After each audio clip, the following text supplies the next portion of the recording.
Ini merupakan hasil yang cukup menguntungkan bagi PSM Makassar, tapi sebetulnya bagi Bali United pun ini bukanlah hasil yang buruk ya teman-teman. Karena sekarang regulasi tidak ada lagi sistem gol tandang, jadi berapapun hasilnya di kandang PSM, kalau seri ya tetap dilanjut ke babak ekstra.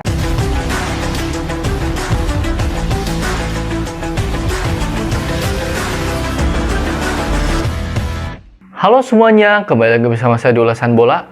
Di channel ini saya akan mengulas apapun tentang sepak bola. Kali saya akan mengulas tentang hasil pertandingan PSM Makassar melawan Bali United. Ya, ini leg pertama ajang playoff untuk menuju babak kualifikasi Liga Champions Asia ya teman-teman. Leg pertama berlangsung di kandang Bali di Wayan Dipta. Ya, skor akhir 1-1 bagi kedua tim dan nanti di tanggal 10 Bali yang akan bergantian bertandang ke PSM Makassar di Stadion Parepare. Ini merupakan hasil yang cukup menguntungkan bagi PSM Makassar, tapi sebetulnya bagi Bali United pun ini bukanlah hasil yang buruk ya teman-teman. Karena sekarang regulasi tidak ada lagi sistem gol tandang, jadi berapapun hasilnya di kandang PSM, kalau seri ya tetap dilanjut ke babak extra time ya teman-teman. Jadi tidak melihat lagi sistem gol tandang, tergantung jumlah golnya saja gitu kan. Sementara bagi PSM tentu di kandang sendiri nanti mereka akan lebih termotivasi ya teman-teman.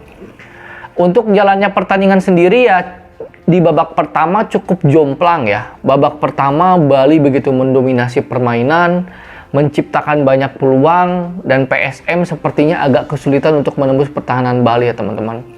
PSM Makassar bermain seperti biasa, mereka ya cukup pragmatis lah, reaktif football lah istilahnya gitu.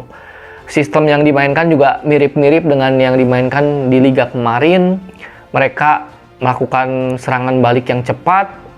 Jules Jampluim punya terobosan yang akurat, punya long ball yang akurat. Kemudian di sektor wing ada Yakob dan Yance Sayuri yang bisa mengobrak-abrik pertahanan Bali. Dan itu memang terbukti terutama di babak kedua beberapa kali PSM sangat merepotkan pertahanan Bali. Sementara Bali sebetulnya banyak sekali peluang, tapi sayang yang bisa dimanfaatkan gol hanya gol Irfan Jaya. Dan juga kiper Reza Aditya yang dipanggil timnas Indonesia ini bermain cukup bagus. Lini pertahanan PSM tidak diperkuat Juran Fernandes, tapi ada pemain barunya itu tapi cukup bagus juga.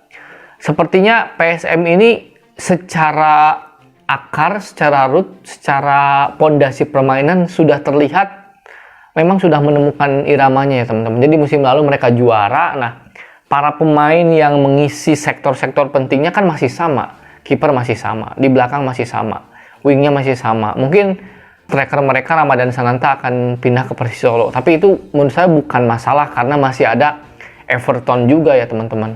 Kemudian juga di lini tengah, meskipun Ananda Raihan dipanggil tim nasional, tapi di lini tengah mereka masih cukup bagus ya teman. Jadi mayoritas pemain PSM yang juara musim lalu masih memperkuat tim ini, jadi tidak heran mereka bermainnya bagus gitu. Sementara Bali juga sama nih, ini dua tim yang sama-sama masih diperkuat lebih dari 80% skuad musim lalu.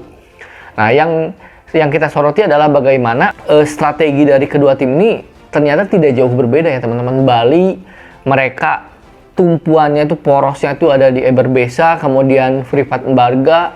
Dua pemain ini terlihat yang paling menonjol ya teman-teman. Sementara di PSM seperti biasa William Pluim ya tentunya. Jadi secara permainan di babak pertama jelas milik Bali United, di babak kedua lebih seimbang, PSM serangan-serangannya lebih berbahaya. Tapi overall sebenarnya ini laga yang menarik ya teman-teman. Tapi ini masih ada leg kedua sehingga nanti yang akan lebih seru tentu di leg kedua. Tentunya PSM ingin lolos dan Bali juga ingin lolos. Jadi dua tim ini nanti tanggal 10 akan memperebutkan siapa yang akan lolos ke babak kualifikasi Liga Champions Asia. Tapi jangan lupa meskipun ada satu tim ini yang lolos, mereka sudah ditunggu lawan-lawan hebat di babak kualifikasi. Jadi bukan otomatis lolos ke Liga Champions Asia teman-teman. Sementara tim yang kalah di pertandingan ini mereka akan langsung masuk fase grup AFC Cup gitu kan. Sekedar informasi, Liga Champions Asia itu kalau di Eropa Liga Champions Eropa, kalau AFC Cup itu ibaratkannya Europa League gitu kan, kasta kedua lah, turnamen kasta kedua di Asia gitu loh. Jadi sambil menunggu Liga Indonesia kick off tanggal 1 Juli, kita nikmati pertandingan leg kedua nanti ya teman-teman. Ini juga sekaligus ajang pemanasan bagi kedua tim untuk mengarungi liga yang baru dengan format yang baru. Mungkin itu dulu teman-teman sekalian ulasan bola dari saya, dan salam olahraga.